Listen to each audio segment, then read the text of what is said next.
Nous sommes ici à Nivelles. Est-ce que tu peux expliquer un peu où nous sommes, dans quel quartier, comment est-ce que tu es arrivé à construire une maison ici, ou comment est-ce que vous êtes arrivé à construire une maison ici? Ah, c'est une longue histoire, parce qu'on a visité pas mal de terrains avant d'arriver ici avec le propriétaire. Oui. Il se fait que moi je suis un peu du coin de Nivelles, et par hasard, finalement, le propriétaire a trouvé ce terrain-ci à Nivelles, après avoir recherché un peu partout dans le Brabant wallon pour essayer de sortir de Bruxelles. Et on est venu visiter ce terrain qui nous paraissait assez intéressant parce qu'il n'était pas tout plat. Il présentait un relief assez prononcé. C'était dans la nature. Il y avait plein d'arbres en fait avant, enfin des arbres, pas des très beaux arbres, mais il y avait quand même pas mal d'arbres sur la parcelle. Et puis comme il y avait pas mal de dégagement et d'ouverture vers l'extérieur qui était assez intéressant, on s'est dit bah oui, c'est ici qu'il faut construire, c'est ici qu'il faut venir implanter votre maison. Pour le jeu, c'est mieux pour un architecte d'avoir un terrain en pente ou chaotique qu'un juste un carré plat. Bah, c'est pas le même jeu, alors parfois on aime bien jouer sur du plat, parfois on aime bien jouer dans les pentes. Je pense qu'on peut faire les deux. Ce qui est surtout intéressant, c'est chaque fois d'avoir des contraintes un peu différentes et qu'on puisse chaque fois amener une réponse qui soit appropriée aux contraintes du terrain. Alors, pour apporter une réponse, il faut une question. Quelle était la question de la propriétaire? La question était assez simple. On voudrait construire une maison et on voudrait qu'elle soit en béton. Nous, on avait vraiment envie d'une maison en béton. Voilà, c'était ça la demande. On voulait beaucoup de lumière parce que d'où on vient, il n'y en avait pas tant que ça. Et voilà, quelque chose de lumineux avec des fenêtres et du béton. Alors c'est quand même une question qui est relativement rare. En général, c'est plutôt nous qui allons vers les propriétaires en leur proposant du béton et je vais dire que c'est pas toujours facile à faire passer, mais quand même de plus en plus souvent. Et là, pour une fois, c'était dans l'autre sens. C'était le propriétaire qui souhaitait dès le départ de construire avec le support béton, qui est très intéressant parce que c'est un support très plastique avec lequel on arrive à faire pas mal de choses. C'est un support, c'est un matériau que vous aimez? C'est un matériau qu'on aime beaucoup parce qu'on on a toujours été inspiré par l'architecture assez germanique, enfin l'architecture suisse aussi, où là, ce sont on va dire qu'ils excellent dans l'usage du béton, ils font des très très beaux projets. Et comme c'est une de nos sources d'inspiration principale, on avait envie aussi de pouvoir le faire. Et ici, on a eu l'opportunité et on a essayé de bien le faire. Comment est-ce qu'on imagine cette maison lorsque l'on a ce terrain alors? Ouais, on avait à la fois un programme relativement classique d'une maison avec ses pièces de vie comme un séjour, une cuisine, des chambres, comme on peut le retrouver dans pas mal de projets. Mais on avait aussi des fonctions plus particulières. À la fois, madame, elle est intéressée par la céramique, donc elle voulait qu'on puisse lui offrir un atelier de céramique, enfin lui mettre en place. Et monsieur, il fait pas mal de mécanique. Et donc on avait la contrainte de réaliser un garage relativement important. Alors c'est deux fonctions qu'on retrouve facilement au niveau de la rue, forcément pour un garage. Et donc on a créé plutôt un socle qui vient vraiment s'encastrer dans le terrain et qui ouvre le terrain pour pouvoir mettre ces deux activités-là. Comme ça, la céramique aussi, elle fonctionne en relation avec la cour. J'ai l'intention de faire un atelier vraiment, donc voilà. C'est vraiment une pièce vraiment agréable avec la lumière où on a envie de travailler, quoi. C'est un peu le prolongement de la cour, mais d'une cour abritée, un peu comme on l'imagine l'artisan qui travaille un peu devant chez lui. Et puis bon, il fallait quand même lui donner un certain confort, donc on l'a aménagé avec, comme on l'aménage aujourd'hui, avec des vrais murs, des vraies fenêtres. Mais l'esprit de l'espace, c'est vraiment de donner de la vie à cette cour et que la cour se prolonge à l'intérieur et qu'on y trouve une activité qu'on fait avec ses mains. Et au-dessus, on est venu poser toutes les pièces de vie dans une galette principale. On va retrouver sur la périphérie deux chambres et une grande chambre qui est la chambre principale. Et puis au cœur de la maison, on a un noyau plus technique avec des pièces comme salle de douche, de WC, rangement et ce genre de choses. L'intérêt, en fait, c'est qu'à un moment donné, on puisse tourner complètement autour de l'espace central, ce qui donne une sensation de taille, donne l'impression aux espaces d'être assez fluides, d'être relativement grand, de s'étendre vers l'extérieur. Et puis on retrouve après par contre une configuration fort différente en bas. Et puis on a l'impression que la maison est quelque part un peu encastrée dans le terrain, puisqu'on est partout au rez-de-chaussée, même si on est au premier étage. De ce socle, sur ce socle, est venu se mettre un carré en porte-à-faux qui vient se projeter en fait sur le terrain, aussi bien à l'avant qu'à l'arrière. Alors un peu moins sur les côtés parce que le terrain est plutôt un terrain en longueur et qu'on voulait garder une certaine intimité par rapport aux voisins. Mais par contre, on a installé en transition avec les pièces de vie, aussi bien à l'avant qu'à l'arrière, une terrasse qui prolonge le séjour à chaque fois vers le jardin, qui fait une transition avec le jardin.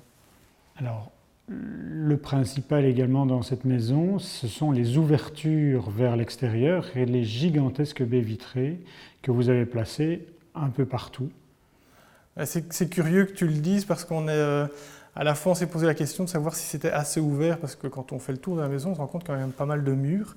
Et donc, c'est dans la manière dont c'est ouvert, c'est pas ouvert à beaucoup d'endroits, mais quand c'est ouvert très généreusement. Je l'ai dit par rapport aux terrasses avant et arrière ou par rapport à des cadrages sur le paysage. En général, le paysage qui est à plus longue distance que vraiment le tout proche du terrain existant. Oui, tu as raison. Quand je suis arrivé, je me suis dit, tiens, il y a un gros mur sans fenêtre. Mais effectivement, quand on est dans la maison, on est baigné de lumière de part et d'autre, de manière traversante. Et même aujourd'hui où il n'y a pas vraiment de soleil, on est complètement baigné dans la lumière. Oui, c'est un peu le génie. C'est le génie, on va dire que c'est le génie de... Je t'aide. Hein. Voilà, c'est le génie du projet, c'est qu'à la fois on a ce côté où on a l'impression d'être chez soi, dans sa maison, et à la fois on est très ouvert sur l'extérieur, mais sur un extérieur qui nous renvoie vers la maison aussi, parce qu'on est confronté à des limites vertes, en fait, des limites boisées sur les côtés. Par rapport aux voisins, alors on ne sait pas comment ils l'ont accepté, mais ils ont tous déménagé depuis. On n'a plus de voisins devant, ceux-là ont déménagé, mais on a des nouveaux. Donc... Et ceux qui ont acheté à côté, c'est les enfants de propriétaires pour lesquels on a fait une maison il y a 4-5 ans, donc ils sont là en connaissance de cause. Donc ça va. Voilà. Maintenant, je ne sais pas ce que les gens pensent, c'est vrai que... Mais il y a énormément de gens qui s'arrêtent devant cette maison pour la regarder. Beaucoup de gens ralentissent et restent pour regarder la maison. Donc je pense que c'est qu'ils l'apprécient quand même. En tous les cas, elle interpelle. On ne sait pas si ça rend bien ou pas, mais en tous les cas, elle a un côté intéressant pour, j'imagine, pas mal de gens s'ils s'arrêtent et qui regardent. Faire une maison en béton, ça demande des particularités spécifiques. Je veux dire par là, quand je regarde le plafond, que je vois que toutes les lampes sont intégrées, etc. Bien évidemment, on ne peut pas refaire passer des gaines après, donc ça demande une réflexion particulière dans le travail, dans la création de la maison. Ouais, on aime bien de manière générale, nous, quand on travaille sur des projets, qu'avant que le chantier ne commence, que tout soit dessiné, tout soit décidé. Alors dans un projet en béton, c'est encore plus, parce qu'effectivement, on n'a pas le droit à revenir après coup. Il faut que tout soit pensé à l'avance et que les réservations soient faites effectivement pour les lumières. Mais l'avantage de tout réfléchir avant de commencer le projet, le chantier, la construction du chantier, c'est qu'on n'oublie en général rien et que tout est cohérent sur l'ensemble. Moi qui ai construit ma maison, il y a plein de choses, même si j'avais l'impression d'avoir bien réfléchi à l'époque, où je me dis j'aurais dû mettre ça là, j'aurais dû faire ceci, j'aurais dû faire cela. Là, on ne sait pas rien changer. Là, a priori, on ne sait pas trop changer les choses. Non, effectivement, le béton... Ça, c'est la contrainte, du béton. Tout à fait. C'est pas comme un mur en plafonnage où à un moment donné, on vient refaire, ou un plafonnage, on vient faire une saignée et puis on rajoute un câble. Oui, c'est ça. Ici, il faut que tout soit réfléchi une fois pour toutes. Et même dans la mise en place des choses, à un moment donné, on a mis en place un escalier préfabriqué. Il fallait qu'il soit posé avant que le plafond ne soit fait, parce que vu son poids. La même chose avec la tablette de la cuisine, qui est une tablette en béton préfabriquée. Il fallait la mettre avec une grue avant que le plafond ne soit fait. Donc il y a toute une série de choses qu'il faut penser à l'avance, mais on n'est pas dans notre premier projet, donc tout petit à petit, ou même dans des projets compliqués comme ça, on a certaines habitudes qui font qu'on essaie de ne rien oublier. On essaye. Je ne sais pas si on oublie quelque chose ici, mais en général, on essaie de ne rien oublier. Alors, quand je regarde le plafond comme le plancher, on voit des lignes dans ce béton. Ça veut dire que c'est chaque fois des éléments venus comme ça par grue, je veux dire préfabriqués, j'en sais rien si c'est le bon mot, ou bien non, c'est fait exprès justement pour le fait que le béton puisse respirer. C'est tout ici, en général, tous les éléments structurels comme les sols, les plafonds, c'est du coulé sur place. Donc, c'est pas de la préfabrication, c'est vraiment une équipe de 4 gars, puis ils étaient 2 à la fin, qui a travaillé pendant... Le gros œuvre a duré assez longtemps, presque 1 an, à mettre en place chaque fois des panneaux en bois qui allaient faire le coffrage. Alors, c'est chaque fois c'est comme un système d'impression. Donc, tout ce qu'on voit sur le panneau, il va ressortir sur le béton au-dessus, donc il faut que ça soit fait le plus proprement possible. Après, on peut décider d'imprimer des choses dans le béton. Ici, ce n'était pas vraiment le cas, à part la trame. Donc, on doit quand même réfléchir à une division des choses qui correspondent à aussi des panneaux, parce qu'on ne peut pas dessiner n'importe quoi non plus, il faut que ça reste un petit peu réaliste. Et donc toute cette mise en œuvre, elle est réfléchie, et on a eu ici, comme je l'ai dit, une équipe vraiment super efficace et qui a travaillé avec beaucoup de sagesse, parce qu'il travaillait assez lentement, mais assez prudemment, et qui a très bien fait ça sur le chantier. Tu dis que le chantier a été long, ça veut dire que faire une maison en béton, c'est plus long que faire une maison en je ne sais pas quoi. Je ne sais pas si faire une maison en béton, c'est toujours plus long, mais celle-ci, c'était particulièrement long parce qu'on a les porte-à-faux, ce genre de choses. Je crois qu'il y a eu 18 phases de coulage de béton différents, donc pour lesquelles il faut chaque fois mettre en place toute une série de coffrages, bétonnage, puis des coffrets, donc tout ça prend un certain temps, que forcément, en construction traditionnelle avec des blocs qu'on empile, on n'a forcément pas ces contraintes-là.